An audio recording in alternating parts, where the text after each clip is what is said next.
This program shows how inheritance works in Python by creating a simple animal system. It starts with a general animal class and then builds more specific types like dog, cat, and bird with their own unique traits. A kennel is used to hold animals, and tests are included to make sure everything works correctly. Let me get to this and code over here. This line imports Python's built-in test model. This model is used to create automated tests that verify whether the program is working correctly. In this program, it is used to test the creation of animal objects and to ensure the kennel behaves as expected. And we get to this code here. The animal class is the base class for all animals in the program. It contains attributes that are common to all animals, which are name and age. This method is the constructor and it's called when an object is created, and that's here. It assigns the values of name and age to the object.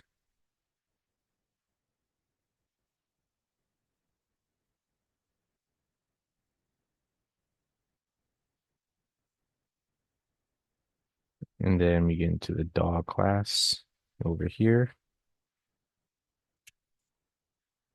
And the dog class inherits from the animal class, which means it reuses the common attributes name and age. This is shown by dog, animal. The constructor uses the super constructor command, which is right here, to call the base class constructor and initialize those shared attributes. The dog class adds a new attribute called breed, which is specific to dogs. The constructor method overrides the base class method to include both the shared animal information and the dog's breed, creating a complete description of the dog.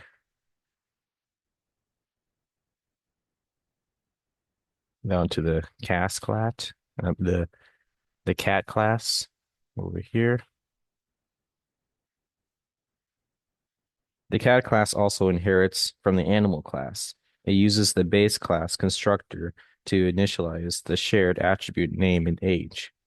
The unique attribute for this class is fur and color, which stores the color of the cat's fur. This method is overridden to display the cat's name, age, and fur color in a readable format. And down to the bird class.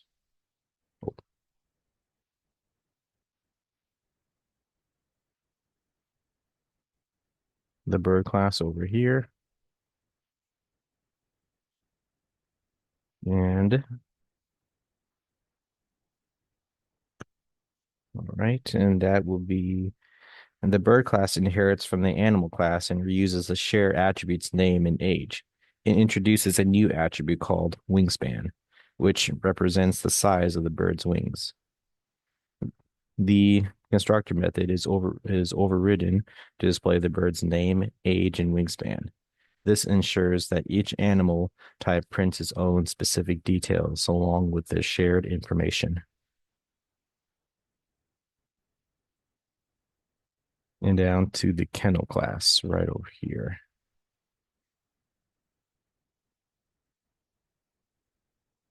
This whole thing here.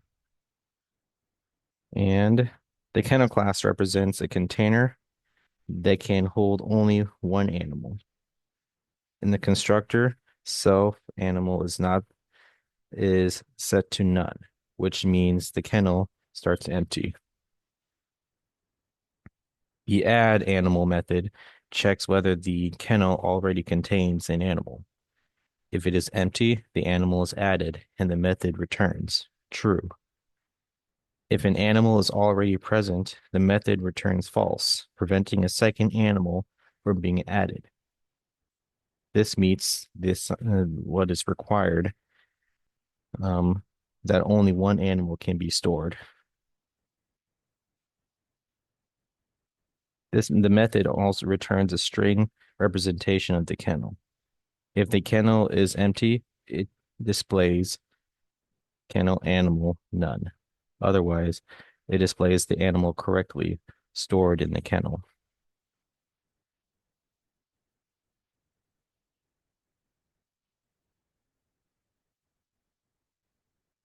And right here, we get into the unit test class,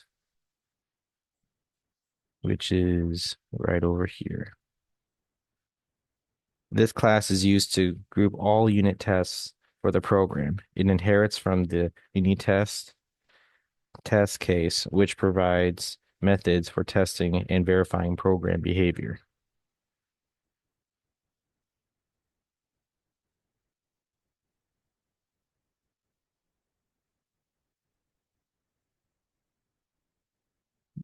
Right here, the dog test.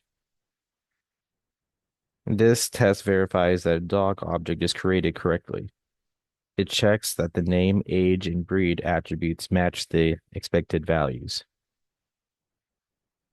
The cat test here. This test ensures that a cat object is created correctly and that its attributes are stored properly. And right here, the bird, same with the bird test creation. This test checks that a bird object is correctly stores its name, age, and wingspan.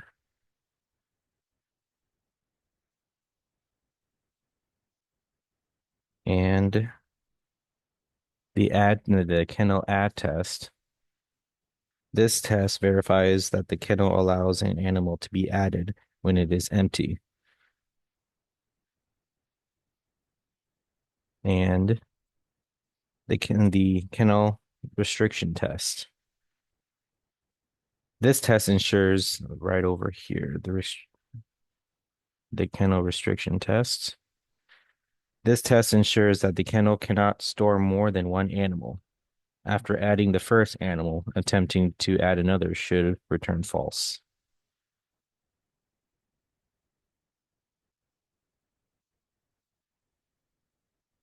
Over here,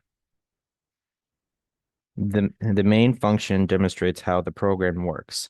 It creates kennel objects, creates animal objects, adds the animals to the kennels, and prints the results. This shows that the kennel correctly holds one animal and displays its information.